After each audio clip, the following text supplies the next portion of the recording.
Ada kiai Pak, di Indonesia, di daerah Tegal, namanya Kiai Asmawi. Usianya 90 tahun. Itu orang Tegal itu Jawa mana sih? Jawa Tengah ya? Jawa Tengah. Ngajar di Jakarta Pak.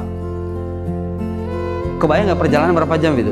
Sekitar 4 jam naik mobil dari Tegal. Jadi beliau berangkat nih misalnya ke Jakarta 4 jam. Duduk di daerah Pisangan. Sampai sekarang masih ngajar.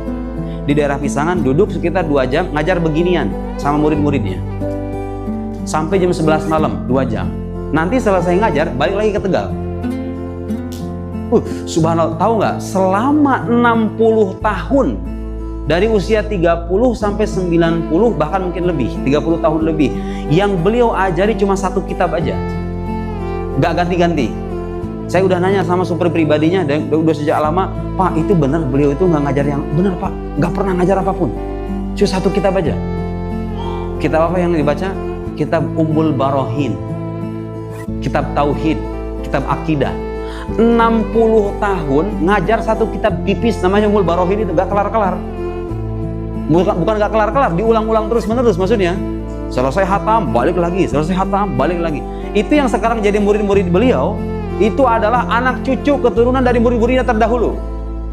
Subhanallah, seistiqomah itu ngajar ilmu tauhid 60 tahun dengan 1 kitab aja. Saya kan punya buku yang mensyarah Ummul Barohin itu, dan saya merasa malu semalu-malunya itu. Ya Allah, berarti kalau saya kadang-kadang masih merasa bosan itu Pak. Udah saya tulis, udah saya jelasin, ngapain dijelasin lagi? Kadang-kadang kalau kita punya perasaan begitu. Subhanallah, beliau 60 tahun lebih ngajarin kitab itu, Ummul Barohin, yang punya Imam Sanusi itu, punya Imam Sanusi. Ummul Barohin itu nggak tahu, ditanya sama muridnya, kenapa Pak Kiai ngajar ini tuh nggak selesai kita ngaji itu? Jawaban beliau apa coba Pak? Kita ini lagi latihan ketemu sama malaikat. Jawabannya begitu Bu. Kita ini lagi latihan sebelum ketemu sama malaikat. Kan kalau udah ketemu sama malaikat, kita udah mati, pertanyaan pertamanya tentang tauhid. Man Rabbuk, siapa Tuhan kamu? Kamu belajar akidah Tuhan apa enggak? Kalau nggak belajar, khawatir nggak bisa jawab. Sampai 60 tahun lebih, sampai sekarang orangnya masih sehat.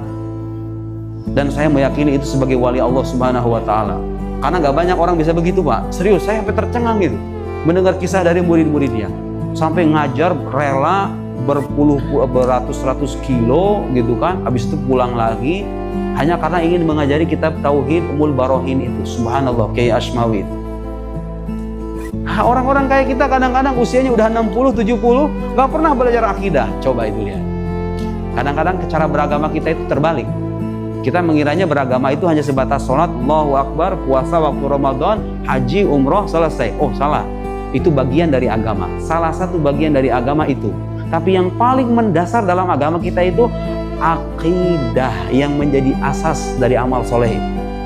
Kalau kita Allahu Akbar sholat, Allahnya nggak pernah dikenal, nggak pernah dipelajari, ya ibadah kita bisa tidak bermakna. Iya kan?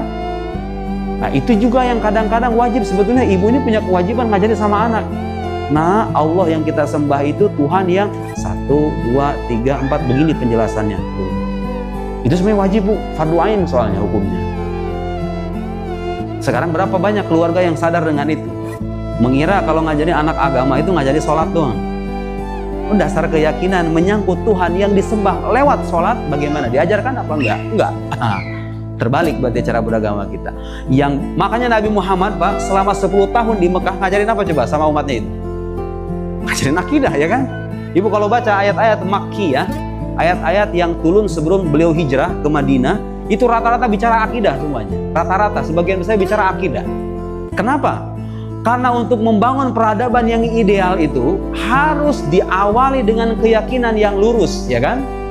Ibu bisa bayangkan orang yang hidup dengan akidah bahwa dunia ini adalah yang sesungguhnya, nggak ada alam akhirat, dengan orang yang hidup dengan akidah bahwa dunia ini hanya sementara, kita akan ketemu sama Tuhan kita. Itu beda hidupnya Pak, betul nggak? Beda hidupnya. Cara dia hidup itu beda. Cara dia memanai harta itu akan beda. Cara dia memajukan peradaban juga akan beda. Itu kan yang minim, mungkin kalau Bapak mungkin lebih tahu ketimbang saya bagaimana masyarakat Eropa itu mahir dalam mengatur, memanage dunia ini, ya kan? Tapi menyangkut keimanan mereka rapuh. Akhirnya apa yang kita saksikan?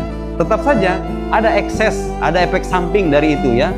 Manakala moralitas rapuh, iman tidak ada, akhirnya ya kita saksikan mungkin perilaku-perilaku yang tidak bermoral atau pelanggaran-pelanggaran etik di peradaban yang pincang gitu loh pada akhirnya. Kalau hanya satu aspek saja, ibadah saja, amal soleh saja, etos kerja saja, tanpa pahatan iman yang mantap. Karena itu akidah itu penting.